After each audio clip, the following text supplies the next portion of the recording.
They buried him in a sealed casket, but when they opened the grave, his body was gone. That was the first whisper Evelyn Ravenscar heard the moment she stepped back onto the land she'd sworn never to see again. Ravenscar Manor, with its shattered windows and sun-bleached bones of a once-proud plantation house, wasn't just abandoned, it was waiting. Her brother Thomas had supposedly died from fever, but locals spoke of claw marks on the walls and screams heard from behind locked doors. Southern Gothic nightmares like these never stay buried. As Evelyn enters the decaying ancestral home, something cold brushes past her, something that remembers. This isn't just a haunted house. It's a story of a cursed bloodline, dark family secrets, and a woman returning to face the evil that raised her.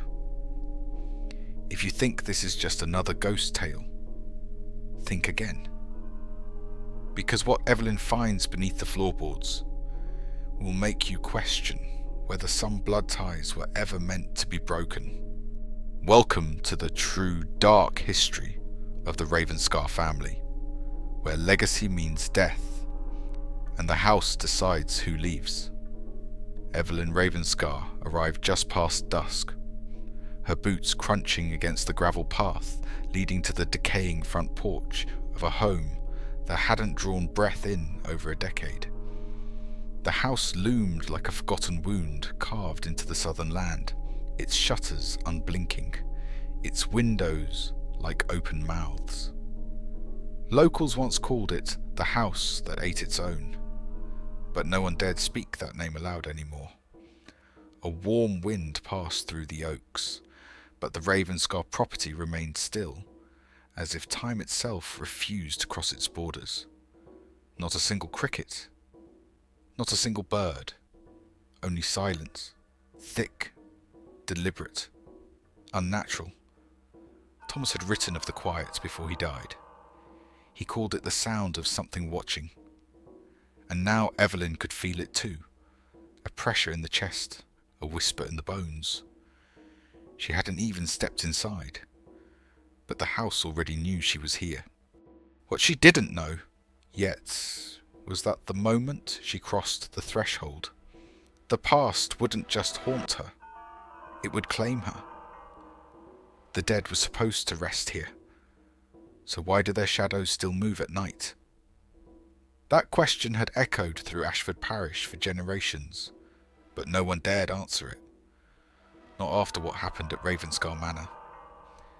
Evelyn hadn't seen the house since she was 13, since the day her brother Thomas was buried in the family cemetery just beyond the swamp.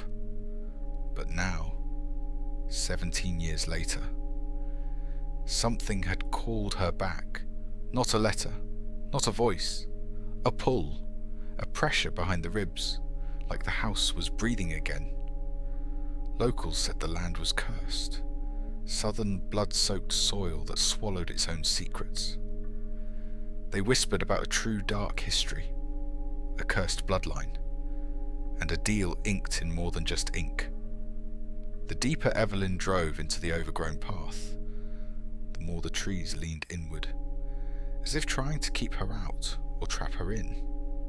No cell service, no road signs, just a rusted iron gate with one word carved in: Ravenscar. The air grew colder as she passed through, like something ancient had exhaled, and as her headlights lit up the sagging front steps, Evelyn saw something move just inside the window. A silhouette that shouldn't be there. A figure shaped exactly like Thomas. But Thomas had been dead for almost 2 decades, or so she thought. Some houses creak from age. This one creaks like it remembers. That thought struck Evelyn the moment she stepped onto the porch. The wooden boards didn't just groan beneath her weight. They seemed to flinch, like the house itself recoiled from her touch. The door, though swollen from years of rain and heat, opened too easily, as if someone or something had been waiting. Inside, the air was thick with mildew and something else far older. The scent wasn't just decay, it was memory, dark, wet and unfinished. Every piece of furniture sat in the exact place she remembered, as if frozen in time, but layered in dust that had formed patterns, finger-length streaks, drag marks, handprints that trailed off into nothing. The grandfather clock in the foyer ticked once, just once. Then silence.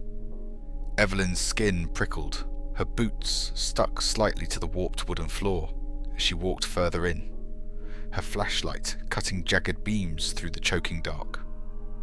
Then she saw it, a child's shoe lying near the stairs, mud-caked, old, but freshly moved, and beside it, on the wall, someone had carved a word she hadn't heard in 17 years. Stay. Her breath caught. The house wasn't just haunted by the past. It was warning her about the present. She left to escape a curse, but the curse never left her. Evelyn had tried for years to forget Ravenscar. She changed her name, buried the memories, even convinced herself that Thomas's death was just fever, not something darker. But now, standing in the crumbling main hall beneath a chandelier cocooned in spiderwebs, she could feel it again, that low hum under her skin, like the house was whispering in a language only her blood could understand. This wasn't just a return. This was a reckoning. The walls were cracked like dried skin, lined with faded portraits of ancestors whose eyes followed her no matter where she moved. At the end of the hall, a door she didn't remember, made of blackened wood, sealed shut with rusted chains, throbbed with cold air seeping through the cracks. Something behind it was breathing, not wind, not rodents, something heavier. A presence. Evelyn turned away quickly, heart thudding, only to freeze at the sound of footsteps upstairs, slow, deliberate, too heavy to be rats, too human to be imagined. But she was alone, or at least she had been. Whatever lived in Ravenscar hadn't just waited, it had remembered her name, and it wanted her to remember why she'd fled. The dead don't write letters, but someone had signed his name. That was the first lie Evelyn uncovered the moment she opened the old desk in her childhood bedroom. Inside, untouched by dust, lay a letter dated just 3 weeks prior, signed in Thomas's handwriting. Her brother, buried 17 years ago beneath the weeping cypress in the family plot, had apparently written home. The ink was fresh, the message short, just 6 words. Come home. He knows you remember. No one else had keys. No one else knew the way the attic door stuck or the exact spot on the kitchen tile that creaked like a scream. Evelyn's hands trembled, but the house remained still, almost smug. Whatever had written the letter wanted her here. It wasn't over. It had never been. And as Evelyn turned to the cracked mirror across the room, she noticed something chilling. Her reflection wasn't alone. A second silhouette stood just behind her, and it was smiling. What if he never died? That thought slammed into Evelyn like a wave as she held the letter in shaking hands. The handwriting was unmistakable. Curved T. The slant on the H. The way Thomas always dotted his I with a faint slash. But it wasn't just the ink that felt fresh. The paper was warm, like it had been written minutes ago, and it was tucked precisely where only Thomas would have hidden it, in the false bottom of the mahogany desk their grandfather had carved himself. Evelyn had checked that drawer dozens of times as a child. It had always been empty, Until now. The message was short, but it rang like a warning bell through her skull. Come home. He knows you remember. No return address, no envelope, just the note, waiting like bait. The rational part of her screamed forgery, prank, delusion, but something deeper. The part of her tied to this land, to the bloodline, knew better. Thomas wasn't calling from beyond the grave. He was inside the house, somewhere, watching. And if he was alive, it meant everything she believed about the past, about the funeral, the coffin, the cold stillness of his face, was a lie, or worse, a performance. And she had been the audience all along. The coffin was nailed shut, but who made sure he was inside? That question clawed at Evelyn's mind as she stepped into the upstairs hallway, every floorboard sighing beneath her like an old man whispering secrets. The house was colder now, unnaturally cold for a southern summer night, and the deeper she went, the more it felt like it wasn't air touching her skin, but breath. Thomas's bedroom door was ajar, though she remembered her mother locking it after the funeral, sealing it off like a tomb. Inside, everything was exactly as it had been 17 years ago. The bed unmade, the lamp tilted, the records stacked unevenly by the window. But there was something new. On the desk, a still burning candle. The wax hadn't even pooled yet. Evelyn hadn't lit it. No one had. At least, no one living. She stepped closer and saw the vinyl player had been turned to track 3, the same eerie waltz Thomas used to hum before bed. It scratched to life with a hiss, and the melody spilled out like smoke. Something shifted behind her. A photo on the dresser, once blank, now showed a blurry silhouette behind her in the frame. Thomas, or what was left of him. And suddenly, Evelyn wasn't sure if she was trespassing in a haunted house, or returning to a home she had never really left. If no one else entered, then who moved the chair? That detail, so small yet so impossible, froze Evelyn in place as she stared into the study. The same study where her father had once forbidden them from entering, calling it the heart of the house. Dust blanketed every inch of the room like snow, except for one thing.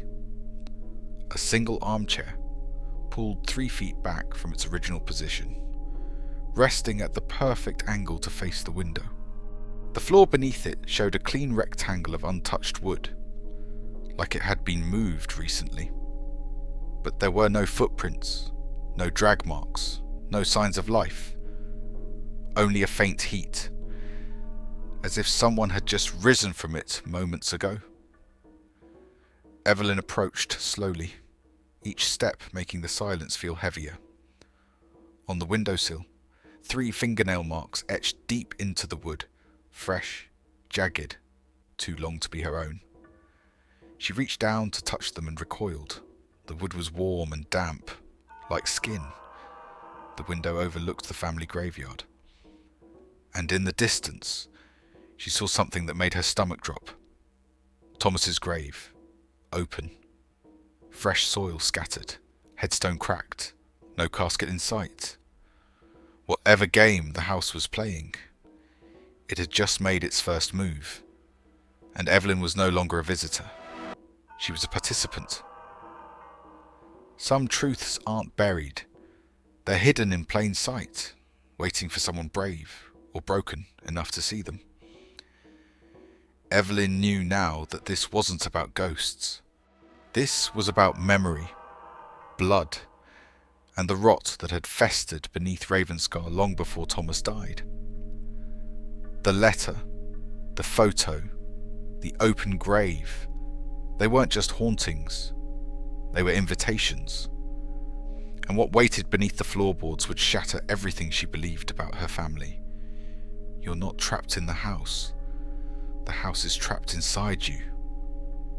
That thought clawed through Evelyn's mind as she bolted from the study, heart slamming against her ribs, breath jagged like broken glass. She needed to get out, now. But the front door, the same door she'd walked through hours ago, was gone. Not locked. Gone. In its place stood a wall of rotted wood, pulsing faintly, as if it had always been there. She stumbled back, fingers trembling as she reached for her phone.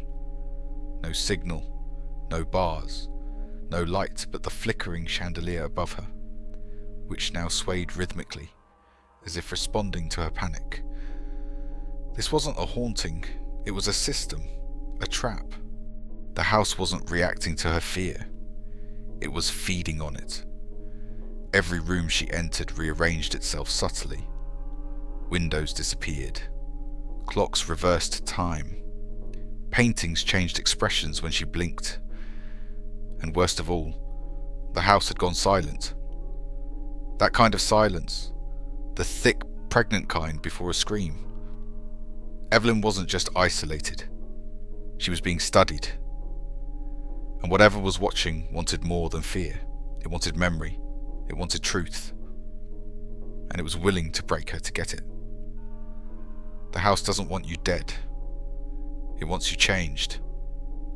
Evelyn stumbled into the parlour, lungs burning, hands slick with sweat, only to find the room had shifted. The old fireplace, once crumbling brick, now roared with flames that gave off no heat. Portraits on the walls bled into one another, forming grotesque hybrids of her ancestors with her own face. Every shadow felt thick, deliberate, sentient.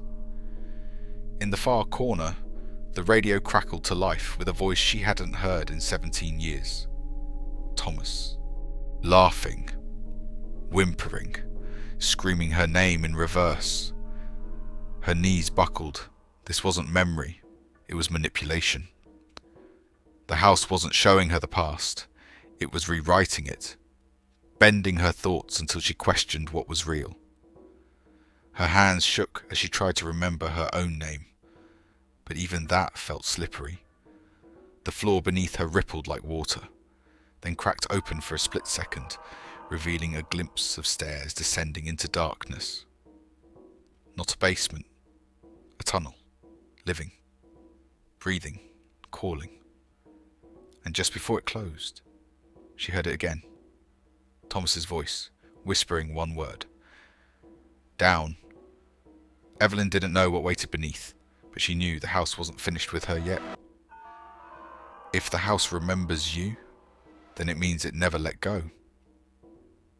Evelyn stood at the edge of the newly exposed tunnel, air thick with rot and something worse, recognition. The staircase was impossibly steep, carved not by tools, but by something with nails and time. She descended, breath shallow, as the walls pulsed with a heartbeat that wasn't hers. With every step, childhood memories twisted themselves. Thomas teaching her to whistle became Thomas screaming through a locked door, his fingers clawing beneath the frame. At the bottom, she found the root cellar, but it wasn't filled with jars and dust. It was filled with mirrors, dozens, hundreds. And in every reflection, Evelyn wasn't alone. Sometimes it was Thomas beside her. Sometimes it was something wearing his skin. One mirror showed her screaming. Another showed her watching herself scream. Then she saw it, the final mirror. It was cracked and dark. No reflection, just a void. And inside that void, her name, whispered slow and wet. Evelyn. She turned to run, but the tunnel was gone. The mirrors closed in. The house had brought her to its memory. And now it demanded something in return. Not just fear, not just truth. It wanted her. It was never about haunting. It was about inheritance. Evelyn wasn't just witnessing horrors. She was becoming part of them. Every step, every whisper, every twisted reflection was a thread pulling her deeper into a legacy she never chose. The house wasn't punishing her. It was preparing her. And what it revealed next would rewrite everything she believed about Thomas and herself. You didn't bury him, Evelyn. You buried what he became. The voice came from nowhere and everywhere at once, echoing through the walls like it lived inside the timber. In the centre of the root cellar stood a rusted metal chair, bolted to the ground, its leather restraints still damp. On the wall behind it, scratched with bone or nail, were dozens of tallies. 17 rows, the same number of years Thomas had been dead. In the corner, a reel-to-reel player began to spin, unprompted, playing a distorted recording of her mother's voice. He's not safe. Evelyn, he remembers too much. The memory that Evelyn had protected for years, of a brother gentle and kind, began to rot in front of her. This place wasn't where he died.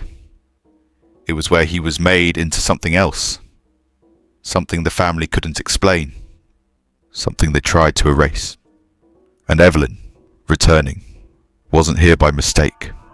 She was the final piece in the puzzle. The one who had to choose. Unlock what Thomas became, or seal it forever. But the mirrors were already turning, and they were all facing her. The real curse wasn't on the house. It was on the bloodline. Evelyn's hands trembled as she pulled open a rotting drawer tucked beneath the floorboards. Inside, medical files, dozens, each marked with the Grayson family crest. And at the top, Thomas Grayson, subject, nerve has 11. The notes were clinical, inhuman. Memory redaction unsuccessful. Emotional regression stable after auditory isolation. This wasn't treatment. It was experimentation. Her brother hadn't been ill. He'd been silenced, tested, erased, and then forgotten. Next to the files lay a dusty Super 8 film reel labelled simply Proof. Evelyn fumbled to load it into the ancient projector, and when the image flickered to life, her knees gave out. It was Thomas, strapped, thrashing, eyes wide with terror, not at the experiment, but at someone off camera. Someone laughing. And when that someone stepped into frame, Evelyn stopped breathing. It was their grandfather, smiling, whispering something into Thomas's ear. The audio cut in. She'll come back one day. She always does. Evelyn wasn't uncovering a secret. She was living a script. And someone, something, had written her role long before she ever arrived. It wasn't the house that kept him here. It was me.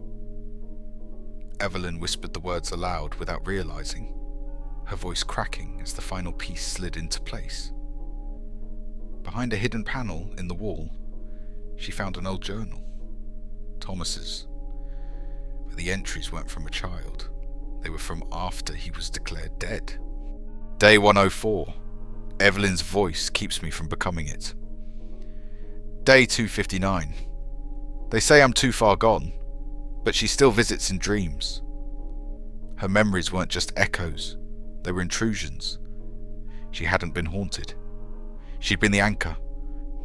And every time she remembered Thomas, every dream, every flicker of guilt, it pulled him closer to something not quite human, not quite gone.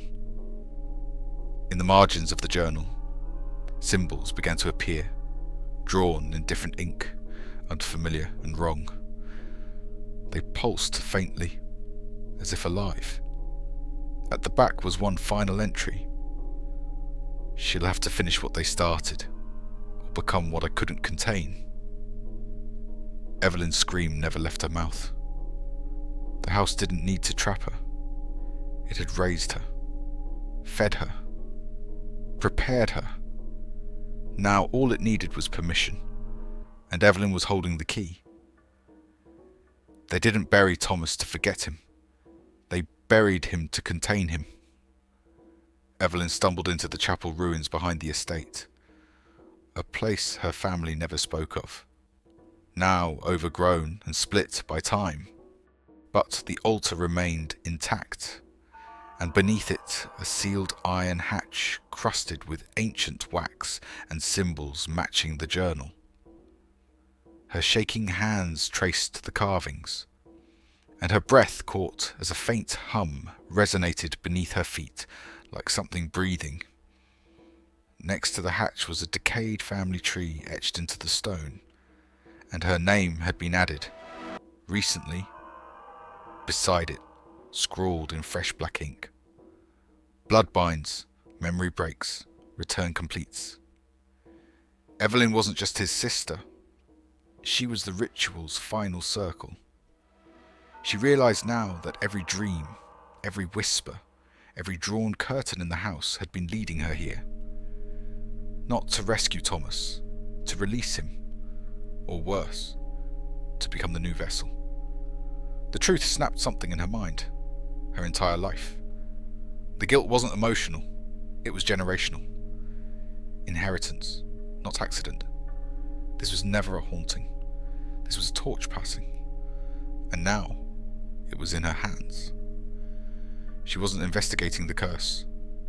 She was completing it.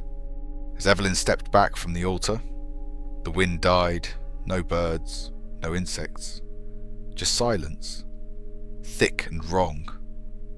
Her flashlight flickered, then died completely, but the hatch beneath her glowed faintly, pulsing like a heartbeat. The journal's last page had warned her.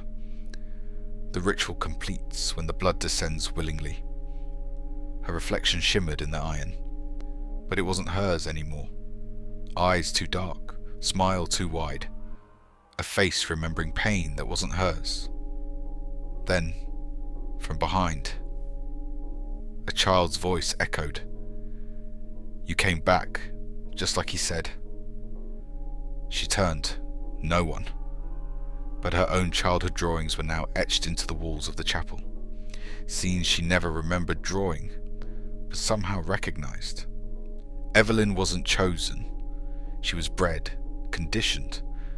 A vessel trained through grief, love, memory, and guilt. Her entire life had been preparation. And as the hatch creaked open, not from her touch, but from within, it became clear. Thomas never left. He waited. For her. What was buried wasn't dead. It was unfinished. And Evelyn was the final chapter they'd written in blood. She thought the nightmare ended with the truth.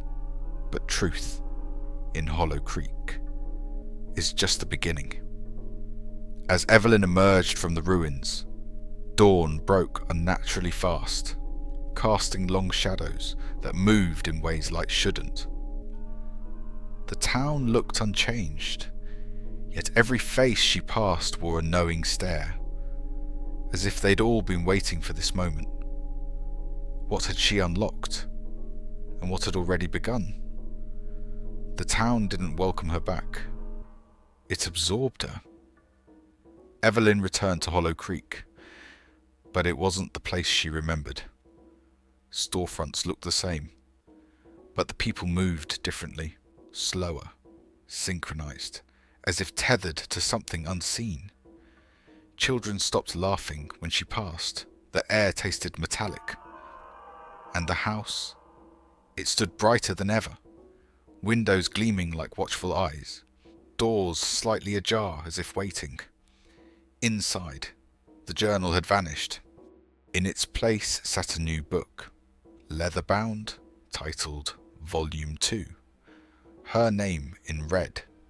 She hadn't escaped the curse. She'd become part of its architecture. The ritual didn't end with her survival, it multiplied. Her dreams now bled into the town's reality. Murals of her face appeared on chapel walls.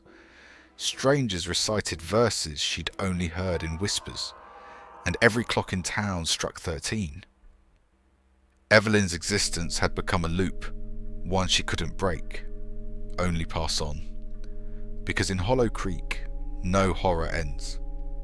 It evolves, and the scariest part wasn't what she unleashed. It was the look in the townspeople's eyes. They were grateful. Every mirror in Evelyn's home had to be covered, not out of superstition, but survival. Reflections no longer showed her face. They showed versions of herself performing rituals she had no memory of, eyes blackened, hands crimson. When she turned away, the sounds lingered. A whisper in Latin, a child humming the Hollow Creek lullaby backward. She no longer lived alone. Her voicemail filled daily with static-laced messages. She is ready. We are ready. The worst came at night, scratches on the window from the inside, and the ticking of a 13th hour that didn't exist on her clock. Townspeople avoided her, but none dared confront her, because something ancient now pulsed beneath her skin, something the town needed to stay quiet. They didn't fear her. They worshipped her. The horror hadn't been buried. It had been crowned. Evelyn was no longer a visitor to the darkness. She was its host, its symbol, its continuation. And deep down, the most haunting truth of all, she didn't want to leave. Weeks passed, but the scent of burnt rosemary still clung to Evelyn's clothes. No matter how many times she washed them, the air around her carried that same acrid sweetness, like memory and decay intertwined. Her dreams weren't dreams anymore. They were warnings. In them, children with hollow eyes danced in circles beneath her bedroom floor, chanting her name in tones that cracked glass. She woke nightly at 3:33, always to the same sound, dripping. But the faucets were dry. The cellar, however, wasn't. Town records began to vanish, births erased, deaths unrecorded, and one name appeared in bold ink on every remaining file: Evelyn May Granger. She tried to leave Hollow Creek once. The roads twisted endlessly back into town. The gas gauge remained full, and her GPS only showed a blinking dot with the word home. She wasn't just marked by the town, she was absorbed by it. The real terror wasn't what she uncovered beneath the floorboards. It was what Hollow Creek had chosen to bury inside her. Forever. And the town was finally whole again. Locals say Hollow Creek no longer shows up on most maps. And maybe that's the point. The Grady house, once a rotting relic, now appears pristine in drone footage, but no footage ever makes it past the front gate. Travellers who attempt to film it experience equipment failure, corrupted files, or simply forget why they came. Those who try to dig deeper, they disappear. Evelyn's case has become an urban legend, whispered in forums and deep web threads titled The 42 Beneath. Yet none dare repost her photos twice, because the second time, faces appear in the windows behind her. Digital glitches echo physical ones. Emails vanish, hard drives crash, and phones ring with no caller ID, but the static hums the Grady lullaby. Hollow Creek isn't just cursed, it's sentient. It protects itself, and it remembers. The land doesn't want redemption, it wants completion. Those who leave carry something with them, and those who stay vanish from memory, as if they never were. Even now, someone watching this might start forgetting where they put their keys, or what that sound in the basement was. Some say it ended in 1869, Others say it never did. The Grady barn may be gone, burned to ashes in a mysterious fire that no one claimed, but the ground beneath it remains untouched, fenced off, and oddly warm even in winter. Locals report hearing children's whispers rising from the soil at night, chanting old nursery rhymes no one remembers teaching them. Dogs won't approach, birds won't land, and surveyors' equipment malfunctions without fail. In 2013, a construction crew tried to develop the lot. Within a week, 2 workers went missing, 1 went mad, and the 4th quit the industry for good. They never broke ground. Some believe the Grady family was just a vessel, that something older, deeper, rooted in the land itself, demanded sacrifice. And the 42? They weren't the first. They weren't even the last. Because if you trace the soil samples taken from Hollow Creek, you'll find them match horrifically well with 4 other missing children's sites across the northeast. No official statement was made, just silence. Because once you speak of them, they start to remember you too. So ask yourself, why are you still watching? They say stories like this are best left buried, but what if silence is exactly what feeds them?